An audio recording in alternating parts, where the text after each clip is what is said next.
Book 1. Canto 1.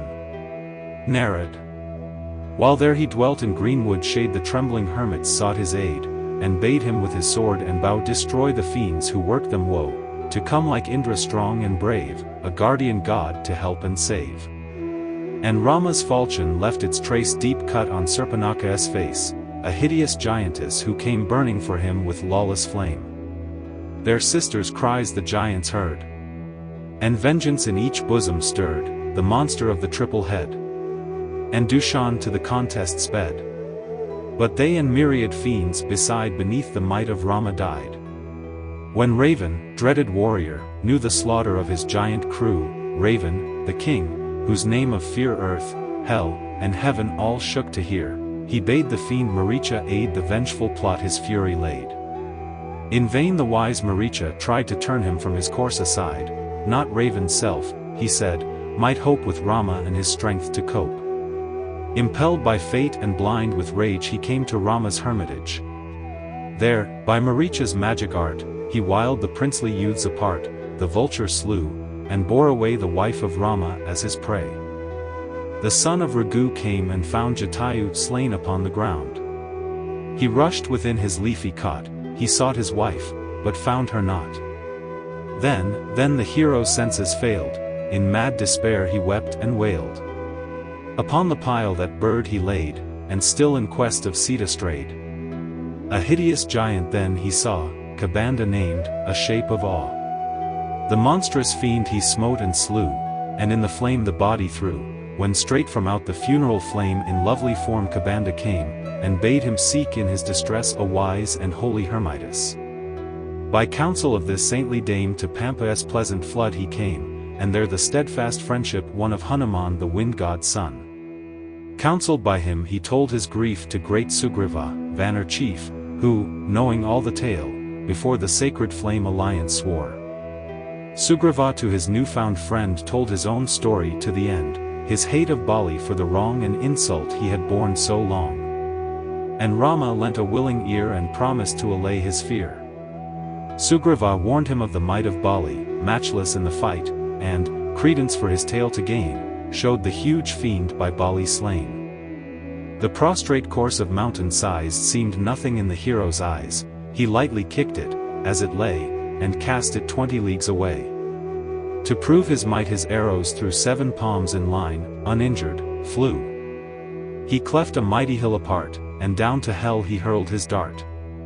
Then high Sugriva's spirit rose, assured of conquest o'er his foes. With his new champion by his side to vast Kishkinda's cave he hied. Then, summoned by his awful shout, King Bali came in fury out, first comforted his trembling wife, then sought Sugriva in the strife. One shaft from Rama's deadly bow the monarch in the dust laid low. Then Rama bade Sugriva reign in place of royal Bali slain.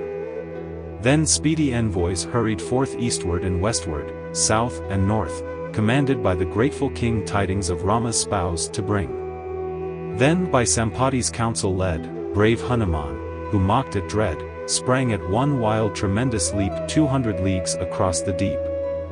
To Lanka's town he urged his way, where Raven held his royal sway. There pensive, 'neath Asoka boughs he found poor Sita, Rama's spouse. He gave the hapless girl a ring, a token from her lord and king. A pledge from her fair hand he bore, then battered down the garden door.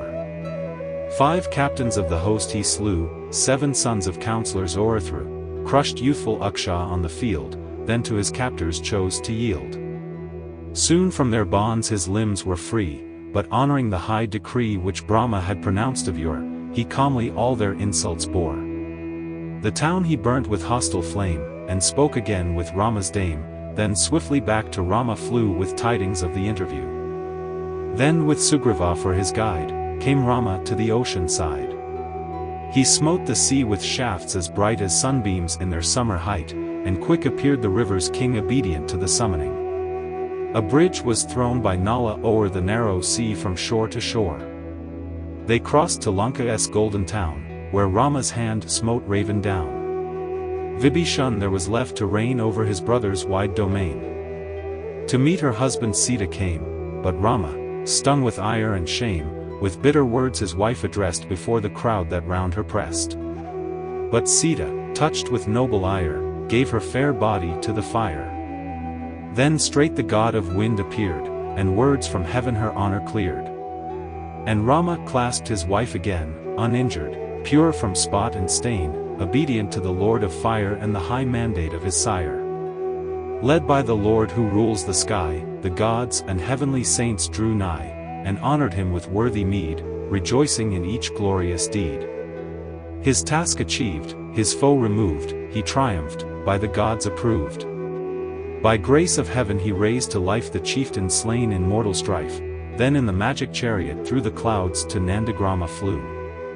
Met by his faithful brothers there, he loosed his votive coil of hair, thence fair Ayodhya's town he gained, and o'er his father's kingdom reigned.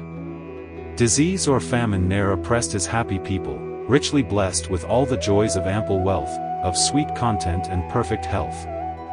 No widow mourned her well-loved mate, no sire his son's untimely fate. They feared not storm or robber's hand, no fire or flood laid waste the land, the golden age had come again to bless the days of Rama's reign. From him, the great and glorious king, shall many a princely scion spring. And he shall rule, beloved by men, 10,000 years and hundreds 10, and when his life on earth is past to Brahma's world shall go at last. Who or this noble poem reads that tells the tale of Rama's deeds, good as the scriptures, he shall be from every sin and blemish free. Whoever reads the saving strain, with all his kin the heavens shall gain. Brahmins who read shall gather hence the highest praise for eloquence. The warrior o'er the land shall reign, the merchant luck in trade obtain, and Sudras listening ne'er shall fail to reap advantage from the tale.